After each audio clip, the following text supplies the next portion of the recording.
बिस्मिल्लाहिर्रहमानिर्रहीम। आज का जो हमारा टॉपिक है वो है टूलिंग फॉर मशीनिंग सेंटर। तो मशीनिंग सेंटर के लिए टूलिंग जो होती है आमतौर पर टूल सेटिंग में जो मराहल होते हैं वो तीन होते हैं। एक तो टूल होल्डर पर टूल की सेटिंग करना, टूल कंपनसेशन वैल्यूज़ की पैमाइश करना, तीसरा टूल्स की स्पिंडल और टूल मैगजीन पर सेटिंग करना। Setting of tool on tool holders, इससे मुराद ये है कि टूल होल्डर के इंतखाब और टूल की सेटिंग के वक्त कौन कौन से पॉइंट्स मद्देनज़र रखने चाहिए।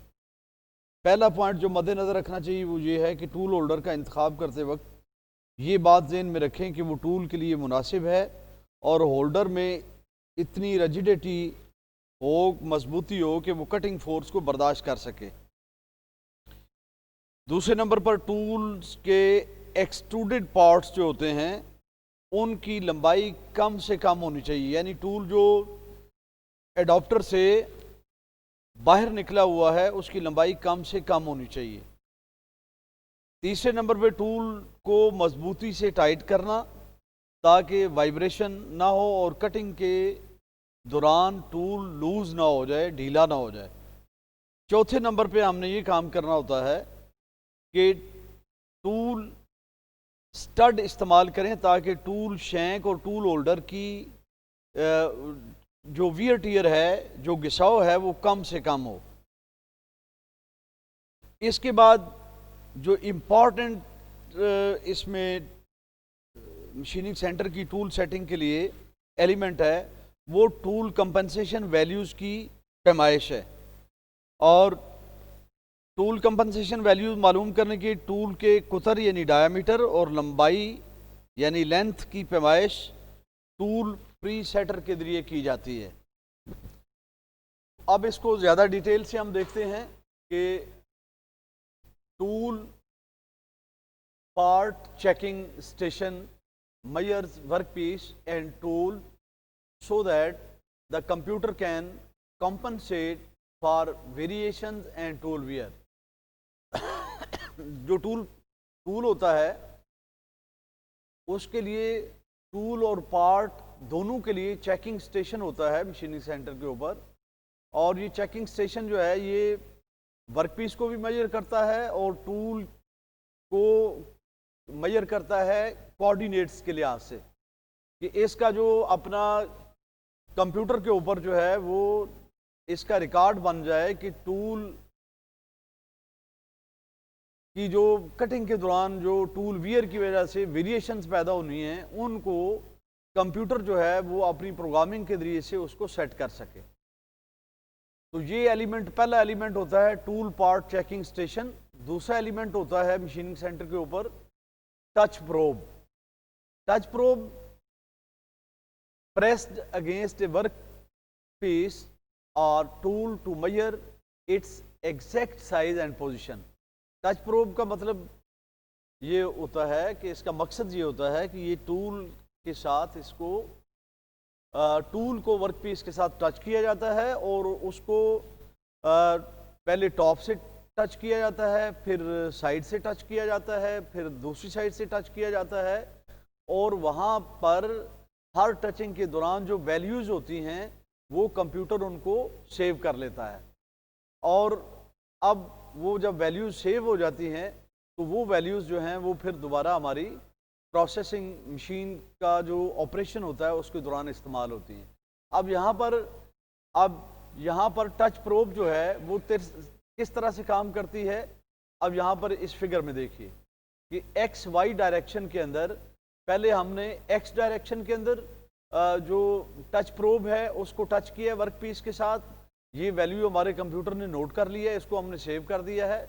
फिर वाई डायरेक्शन के अंदर इसको हमने टच किया है और ये वैल्यू जो है ये भी हमारे अपना सिस्टम के अंदर हमने इसको सेव करना है।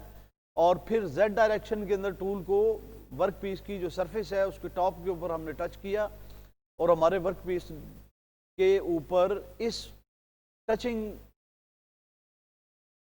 के मुकाम के ऊपर जो वैल्यूज कोऑर्डिनेट्स की हैं वो सेव होगी। इस तरह जो एंड मिल कटर होते हैं, डायामीटर, कंपनसेशन, एंड मिल और रीमर। तो अब रीमर जो होते हैं और जो हमारे अपना एंड मिल कटर होते हैं, उनको और ड्रिल्स को भी हमने जो है वो टच प्रोब के जरिए से उनको उनका डाटा जो है वो सेव करना होता है। तो touch probe used in machining centres for determining work piece and tool position and surfaces relative to the machine table और कॉलम। तो इसका काम टच प्रोब का क्या होता है? टच प्रोब जो है ये मशीनिंग सेंटर्स में इस्तेमाल होती हैं, और किस लिए इस्तेमाल होती हैं कि ये डिटरमिन करती हैं, जायज़ा लेती हैं वर्क पीस और टूल की पोजीशन का और वर्क पीस की सरफेस का, कि ये टेबल से कितनी ऊपर है जो टॉप सरफेस है, और इस तरह कॉलम से ये कितने फासले के ऊपर है, और इस तरह से ये टच प्रोब जो है ये सारा डाटा जो है उसको डिटरमिन करने के बाद उसको हम बदरिया कंप्यूटर जो है वो सेव कर लेते हैं।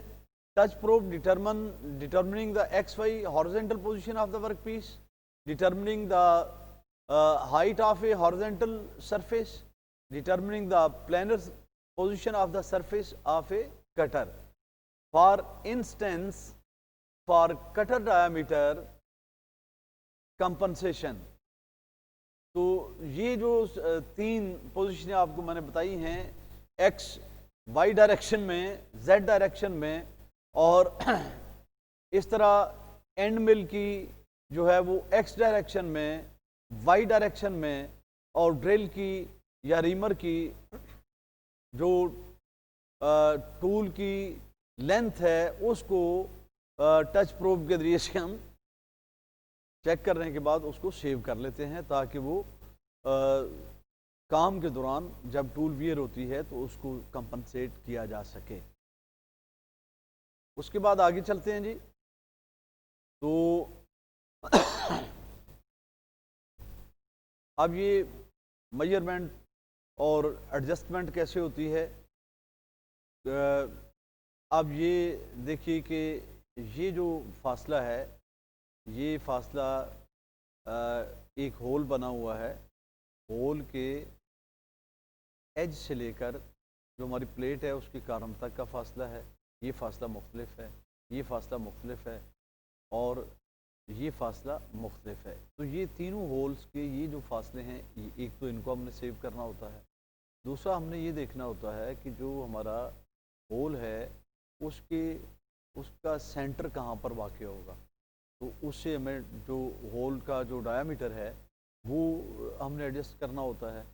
Advanced machining software can use data from probes to adjust its coordinate system, ensuring that critical distance remains within tolerance even in deformed workpiece। तो ये जो है ये डाटा जो है हमारा सॉफ्टवेयर इसको महफूज कर लेता है, ताकि हर सूरत में आपकी जो टॉलरेंस है उसके अंदर आपका काम जो है ये मुकम्मल हो सके। अच्छा, उसके बाद जनाब ये टच प्रोब जो है ये कैसे काम करती है, इसकी ये फिगर देखिए कि ये हमारा टूल होल्डर है, और टूल होल्डर के अंदर हमने ये टच प्रोब लगाई हुई है, ये हमारा वर्क पीस है। अब हम टच प्रोब को नीचे लेके आएंगे और कांटेक्ट इसका करेंगे, इसको टच करेंगे वर्क पीस के साथ, using a touch probe to measure a part. तो ये जो है ये टच प्रोब जो है ये हमारे वर्क पीस की जो हाइट है उसको मेजर कर लेगी कि ये टेबल के ऊपर इसकी हाइट कितनी है। उसके बाद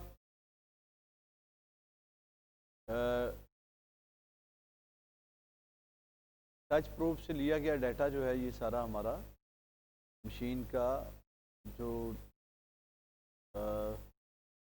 मशीन कंट्रोल यूनिट होता है, क्योंकि इसमें बिल्ट इन कंप्यूटर होता है, तो इसमें सॉफ्टवेयर के ज़रिए से इस डाटे को सेव कर लिया जाता है।